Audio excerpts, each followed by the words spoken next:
That's fantastic. I thoroughly applaud this. But you should totally leave in like a lot of the factors where we're just like calling each other out on shit. But anyway, Oh yeah. uh, to get back to the question at hand, ever enjoyed a game so much that I didn't finish it because I always wanted it to be there?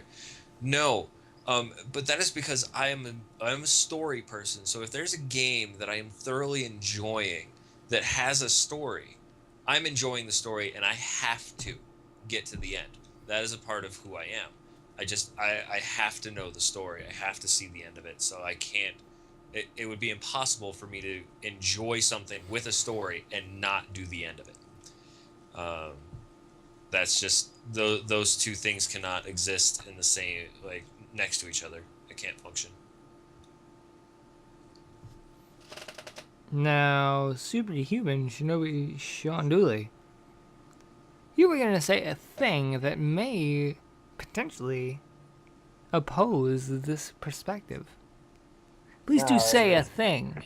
it was really an aside. Aside, good. We like asides. Please do. No, Aside. no. Since we're on the subject of Final Fantasy 7 through 9, I was Do it. gonna ask your opinion on 8, one of the more controversial ones, because I started 8, and really I wasn't expecting much here in it, and I was surprised. I started playing it, and I was like, "Oh my god, this is the best Final Fantasy ever." I really can't believe people hate on this game. Hold on. Like I Hold on. was Hold on. Hold on. You've impressed. now you It now was. colored my decision making by Let me saying it finish. was the best one. Hold No, on. let me finish. Let me finish. No, no, no, no. I want to And all finish. the Dude, because shut it up. was. Weasel, And Weasel, back off. Let him finish his comment. and Fine. I got to disc two. That's all. What? And You then got I to got what? to two. And then you got to disc two. Yeah. And you didn't like this too. That's interesting. I'm trying to remember the story point at which it switches to disc two, which Well, is something at I at the should at the know. disc switch was the whole wait at the carnival thing for nothing to happen for a while. You remember Really, it that? was You like a remember? changed villain from an amazingly badass villain to some chick from nowhere who really I could find no reason to Adia. I want to actually oppose. 100% agree with you on Adia. Adia seemed to come out of nowhere. You have to in storytelling, you have to prepare the reader for everything that's going to come throughout the entire novel within the first chapter. In fact, if you don't prepare the reader for everything that's going to come without the entire novel in the first paragraph, in the first sentence, then you are not the best. You're not in top tier. You want to have everybody be prepared. If they have surprises, if they're like, okay, okay, I've been reading, okay, people have been dying this whole time. I am prepared for a thematic adventure in which everyone dies a lot. Like, for example, Game of Thrones. And all of a sudden, you have this derpy character who's like fun loving and hilarious and amusing. And you've got this young adult novel in the back half of the book. People are going to be fucking pissed because they wanted a Game of Thrones, everybody dies all the time novel. And the exact same way, vice versa. If you've got a bunch of people, like super happy and enjoying themselves through the front half of the novel, and then all of a sudden people start dying in the back half of the novel, people are going to be pissed because they wanted a super happy go lucky, this kid fucks things up and it's amusing kind of novel. Right.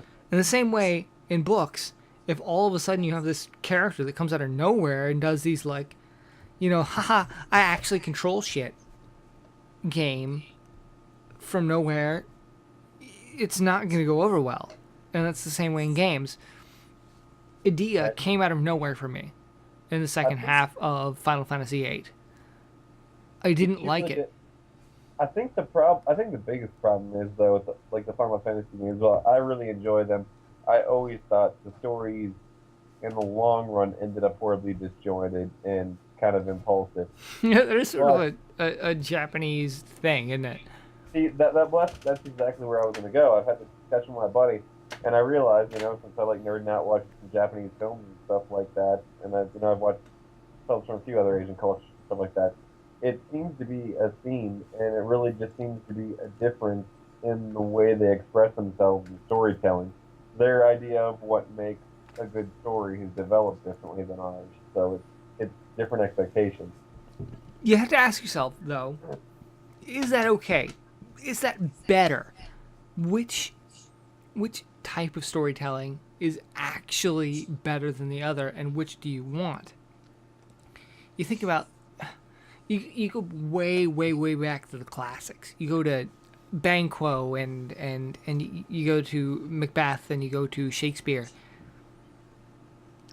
and even you go along the same lines to the Japanese type of storytelling, which is the whole kabuki theater, which is overly dramatic and really. In kabuki theater, each character has to be really strong story elements. You have a really overly passionate, happy character, and you have a really overly, well, I say passionate, but depressed character, and you have each character's story elements are told in really strong ways. While in Shakespearean and European play type scenarios, those characters are a little bit more subtle. Is it okay to go with the potent storytelling, and is it okay to go with this super subtle, not clear storytelling, and how does that carry your themes forward into the future? And who do you, more importantly, who do you look to progress? Okay, I that last sentence completely broke apart. Yeah, It was Oh, all I got was progress at the Skype. end. Yeah, So me too. Skype. What I was saying was, it's what's important is, as we grow into the future, where do you look to progress? In storytelling, is that what you're? Yeah.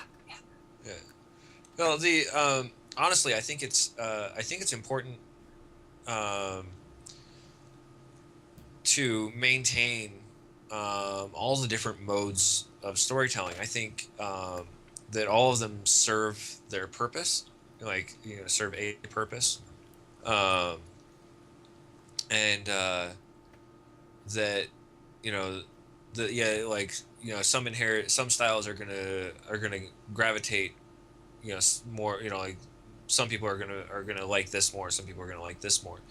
um that's kind of a that's a subjective thing, and not something that is like, it's not like this one's better or this one's better. It's like this one appeals to this group of people and this one appeals to this group of people. So as a writer, you should try and cultivate skills in writing in multiple themes, just in case you're when you tell a story, you're telling it to an audience, and you need to be able to speak to that audience. Not you don't necessarily want to be like, well, this is the way that I tell stories, so I'm going to tell the story the way that I tell it to this audience that really likes stories told in this other way. And like that's just the way that it's going to be. There is a certain amount of room for that. That kind of thing has its place in trying to grow cultures, but I don't think that really should be the purpose of any author. I think you need to tell your story in a way that appeals to your audience. As far as all of that goes, I do want to go back though to Final Fantasy VIII on a lot of things, because that is of course my favorite Final Fantasy game. It is also the first one that I played, which I have found makes a huge difference. And a lot of the people that hated on Final Fantasy VIII were people that loved Final Fantasy VII, and then when they went and got Final Fantasy VIII, they found out that their characters that they loved from Final Fantasy VII were not in the game. and and honestly hated on the game because of it. They thought they were going to get a continuation of the story they just played, and which is not the case. Anybody that was a fan of the that series from the beginning would have known that, but whatever. The only ones that continue previous stories are Final Fantasy 3 goes to Final Fantasy 10, and then obviously Final Fantasy 10 2, and now they're doing Final Fantasy 13 2, I believe. But and they've tried to do like follow-up games as well to Final Fantasy 7, but that's stupid marketing and things like that. I want to go back to the whole Adia thing and coming out of nowhere. I I mean, we all know that I love to figure out what's going on in a story before it ever happens, and I'm usually pretty good at that. I'm not saying I'm like a genius about that or anything. It's just that it, it wasn't out of left field for me. I saw it coming. I like I especially liked when you get down to the end of the story, that you're back at the beginning of the story, and that it's actually a time loop, more or less, for everything. But like I mean, the main characters play through it, but Adia, or Ultimecia, is actually who is a time sorceress, is stuck in a time loop, and or time compression, which was a really out there kind of concept, I think, to grasp, especially since the game did a piss poor job of explaining it. But it was fascinating to me, but like I said, Adia didn't shock me, didn't surprise me, so I feel a little bit differently about that than I think you guys do. I think that Adia sounds moody. The entire thing about Adia, it's this thing cycling and so, oh, I've been here forever, so I get to be whiny. I know that's not the way you see it, and it's actually not the way I see it. But Adia as a concept is something that most people find like, it's so whiny. It keeps happening. Oh no, oh no, eternal life. Oh, so hard. Yeah, well, the thing with that, and the one of the concepts actually of the game that is easy to miss, is at the end of the game, you go back in time to where Adia was just the lady that ran the orphanage for all of these children who wind up being the heroes of the story.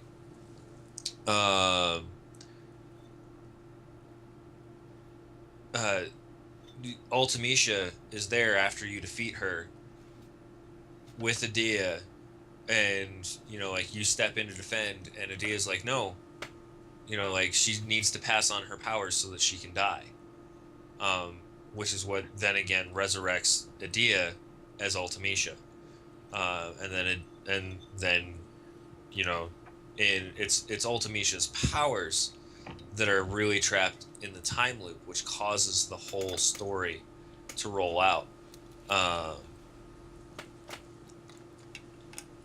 want to say that is absolutely, literally, to me, this whole time loop thing is, I know it's not actually literally a loop.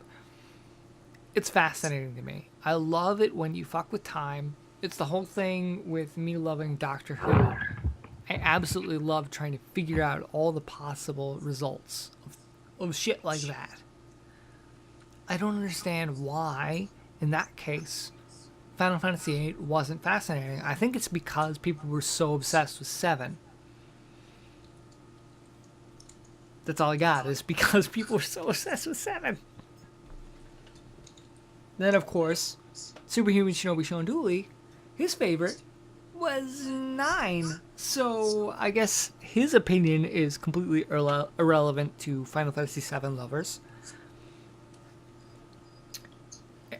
I'm totally ready for another shot, by the way. But I just took one. you I just messaged you. you said shot time. Okay, you did not give us enough time to prepare, In Well, case I Aaron just was still talking. I didn't want to interrupt. It well sounded like then you making- fucking wait. You fucking wait. You fucking impolite dickhead. I do agree with him very much on the subjective thing. I would have said the exact same thing. I might have conceded that I think in some ways Western storytelling has advanced a little more in some ways, and that's part of the reason why it's absorbed so widely. But I think that this would be an excellent, complete topic, specialized topic for an episode. But I will let you continue. But one day we will talk about that specifically. target audience, your medium, and so many other things. If you can effectively achieve what you're trying to say with medium, you don't really care to sort of tell a storytelling. So what you're saying is that if storytelling works to the point that it connects with an enormous audience, that it is not flawed, but that doesn't make it the most poignant storytelling element ever. I can see that. For example, Old Boy, that movie, I had heard so much about it, and I saw it. I hated it the first time I saw it. All I called it was Count of Monte Cristo ripoff with gore. It seemed so pointless to me, but I have to admit, on watching another time, I really feel it was effective in conveying certain emotions within the viewer that they were trying to convey, even though it did jump around, and even though it was not necessarily a ripoff of Count of Monte Cristo, but I would say at least an homage to it, which that they do admit during the movie. Then they make a reference to that, but I have an interesting movie. I don't think it was very good, but Texas Chainsaw Massacre. It is the most terrifying movie for me that I have ever actually gone through the effort of seeing. I don't Which version? I have to ask because there are several. The most modern version of Texas Chainsaw Massacre. I don't do horror movies. See, here's the thing. Here's the disclaimer. I don't like horror movies very much, so I don't see them very often. But most horror movies that I see, I don't think, oh, that was so scary. I'm going to go home and think about this. Like White Noise. I didn't go home and be like, oh, that was so scary. Go home and think about what you've done. I wonder what has happened to make me deserve this white noise. The Texas Chainsaw Massacre, because of the whole... at the end of the movie, they play the real-life footage from the actual thing from which it's based. That shit terrified me. That shit made me go home and go... I trembled for like a week straight of sleeping time, where I was like, I don't know whether it was a real... There might be a dude out there, really scary. And... I've read the case files on what... Don't cheapen it. Okay, I won't. The point is that I allowed myself to be in a psychological place because of the storytelling, in which I did not sleep very well for about a week. And I'm pretty ashamed of that. And at this point, I understand. At that point, even, I understood the logical reasons in which it should not be scary. Nonetheless, the storytelling and the writing was good enough that I was fucking terrified. So, the point is, good writing is good, bad writing is bad. So, I have to bring up, because this is just hilarious, and you guys will laugh at me. But the only scary movies that have actually scared me were Eight-Legged Freaks and Arachnophobia. You noob. Well, I mean, that's fair enough. You said that we should laugh at you, so I'm gonna go ahead and laugh. No, seriously, I'm scared of that too.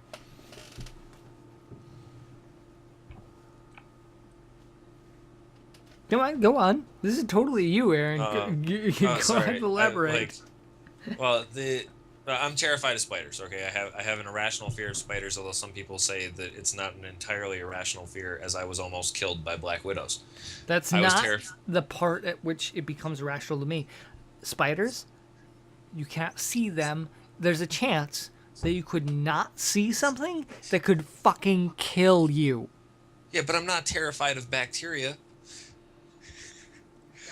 Well, Although, to granted, some extent bacteria of don't. logic, a spider's venom, the bacteria in the spider's venom could be the thing that kills you. So, you know, But the actually, I mean, the real point on that whole thing is that you don't periodically have bacteria just like pop up in front of your face and scare the crap out of you. all right, Like touche. spiders are prone to doing. Like I also think that they have a sixth sense that they know when somebody is terrified of spiders and they go out of their way to enhance that fear. That they just like they will make sure to drop down in front of your face. Um, Extra and stories, but please finish before I start telling my stories. okay, um, but the shit, what was I saying? Um, You were the saying that your fear of spiders is irrational. It's not. yeah. Yeah. Well, okay. So argue whether or not my fear of spiders is rational or irrational. I will call it. It is. I mean, the level of terror I have about spiders is irrational. Uh, the like whether or not it's there is some level of fear that is good for spiders and or whatever is pointless. The fact of the matter is I am terrified of them. I have developed my ability to deal with spiders over time, whatever. The movies, Arachnophobia, Eight-Legged Freaks have scenes in them that once I have watched them, I have to stop watching the movie. I haven't made it through either one of those, and whenever I am in a situation that reminds me of that scene, I have to check everywhere for spiders. Like, and those movies, from what I understand, not very good movies. I mean, They're funny. They're Yeah. fucking humor movies. I know, right? Scare the crap out of me. Movies like Saw. Saw was a good horror film. It was very, it was a psychological thriller. But for me, horror as a genre, I have given up on. They do I'm with nothing you. for me. Yeah, I completely agree. Here's the thing. I am also afraid of spiders. I am Aaron's brother. We've grown up together. That is a thing that we've developed together. I don't. I consider fear of spiders to be a totally rational thing for the reasons I gave earlier. If you get bit by a spider, you might fucking die and you wouldn't know why. That's why I'm afraid of spiders, because they're this thing that you can completely not know that's there that can kill you. Snakes are the same way, but not not not not nearly to that degree. A snake, Snakes. you should Snakes. see, you should know that a snake bit you. A snake fucking strikes you when you're like, oh shit, here's this giant thing that bit me on the leg. You might not know it was there before you walked through the area and got bit, but once you got bit, you see it. You see the thing and you're like, okay, this is a snake. Maybe I should go to the fucking hospital and get this checked out to make sure I'm not gonna die. A spider, you're like, ow, and you never see it. You never see that a spider bit you. You're just like, ow, maybe an ant. Maybe something really painful bit me on the leg. I don't know. And then you die. Because you had no idea that you were supposed to go to the hospital. Yeah. I've got logical reasons to be afraid of spiders. But that, Aaron but is that, a different story. Aaron's a phobia. Aaron's is like non-logical. Okay, I see an eight-legged thing. I am like, "Ugh," and jump to the other side of the room. I'm not that bad anymore. You're not. You're not. I understand, I, but you and- do but I- have a phobia. Yeah. You well, have a and when phobia. I don't know if I have a phobia. I just have a logical understanding of the fact that spiders are fucking creepy. Yeah, well, and I mean, at this point, I would like to point out that that I don't, like I don't jump across the other side of the room. My level of fear You is still fucking the kill same. that bitch. Yeah, it used to be like I couldn't kill the spider unless I had some kind of weapon, which is just an extension of my hand, so I didn't have to touch it or get close to it. Like tissue paper was not enough for me. Now that is not true. I can slaughter spiders. You know, I have a my curiosity. my level of fear is still the same. My ability to deal with that level of fear is what has improved. Superhuman Shinobi Sean Dooley. To me, you are actually literally superhuman. You are actually like, I don't know any of your fears. What are your fears, superhuman? I know you have the self-conscious fear of females wanting to jump on your john, but I need more than that. I really do fear so. I mean, that's obvious. I mean, who couldn't fear that? Um, wow, I might need a minute to think about this. You make a list. You go ahead and you make a list. We'll deal with that list one at a time, and we will make you truly superhuman. If some like alien being comes to Earth and we're like, oh no, it's terrifying. What could we possibly do to deal with this thing? We will call you, and you will come and you will deal with alien super beings. You'll have a meeting with the president. Obama will say, hey, I watched Knife Rangering's YouTube channel, and I heard that you were superhuman, so why don't you go ahead? Come on over. Priceless. Dude, that's not even my goal. That's like below my goal. My goal is to like surpass the president. My YouTube channel is the president to the alien species. They come straight to me. They don't even bother with the president. I need more booze, obviously. Okay, so who was the last one to cheers drink thing? I did a Happy New Year. I think yours is the first. I think it's actually my turn, because Sean's was the last, most recent. I could do the whole lame thing of surpassing your limits in light of my most recent YouTube announcements, but that's just like jogging. Who gives a fuck about jogging? So, my drink is a cheers to knowing what is fun to oneself and exploiting that fun. So here's cheers to fun. Everybody have a drink to fun. Cheers. Cheers. If there's anyone who is unwilling to drink to fun, fuck you. That is 100% hostile. If you are not willing to drink to fun, I am hostile to you. You drink to fun, asshole. Weasel, that's not very fun. It's fun for me. I'm enjoying myself. Are you enjoying yourself? Fucking laying Weasel. into the asshole who's not willing to drink for fun? Weasel, we are so totally internal frame people. It's hilarious. Internal frame people. I can frame myself. I can even frame outside of myself to look at myself in a mirror. I've actually been studying. It's not an actual class. I've just made it a class. That makes so much sense.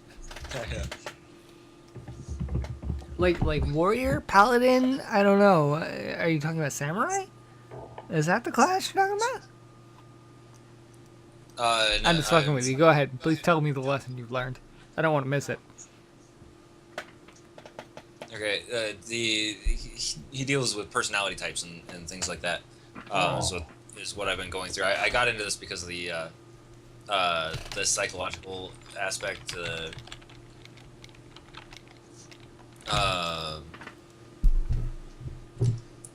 He, like, so I don't know if anybody's familiar with Myers-Briggs.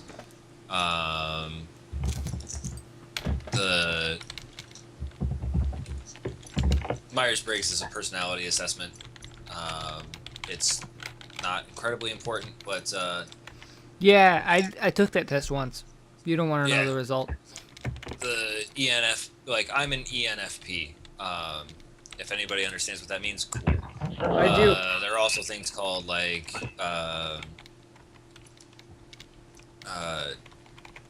sameness people and difference people. Um,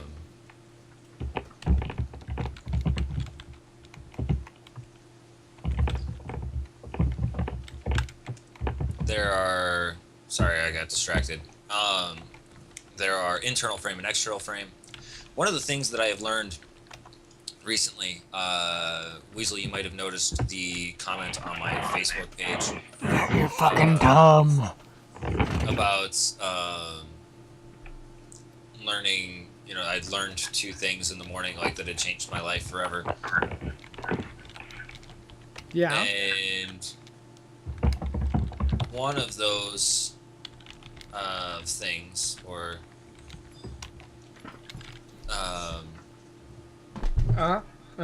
Yeah. was that, like, okay, so Weasel, you're an introvert and I'm an extrovert. So polar opposite. True. Go ahead. Yeah. Well, I mean, that's the thing. In that test, you are, you know, I mean, you are one or the other. And there's, you know, there are levels of being, you know, of being one, or, you know, like some people sit really close to the middle, some people are really far out on the edges. These things are not as important as, like, I guess probably because you're my brother. Mm-hmm. And you know, I might have been this way anyways, but definitely because you're my brother, it's really easy for me to accept that some people, you know, like that some people are introverts and some people are extroverts. You don't, you know, like you need to embrace who you are, and there's, you know, like neither one is good or bad. Certainly, some are better. You know, like I have certain strengths and weaknesses, and you have certain strengths and weaknesses that we don't share because of that difference. As you go down through those tests and a couple other like personality traits where it's just like, you know, like, okay, this one is this thing and this one is this thing. You know, like thinking versus feeling, or perceiver versus sensor. Perceiver versus judger, intuitive versus sensor. You know, I hadn't realized about myself that I'd accepted that introverts and extroverts were, you know, it was okay to be one or the other. The rest of those, I had always been trying to change people or change myself.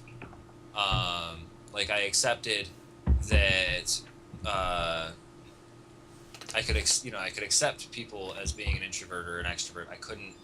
I was not as accepting of. I'm lost now. Where did they go? Crap. I do get it if you want me to save your goddamn life. Yeah, well, probably. Introvert and extrovert is not the only scale. It's not so simple as even a T-scale of, say, the Y and X value is introvert and extrovert, and the actual plus and minus numerical value is something else. It's not even as simple as that. There's infinite. No, actually, that's not where I'm going. Well, what I'm going with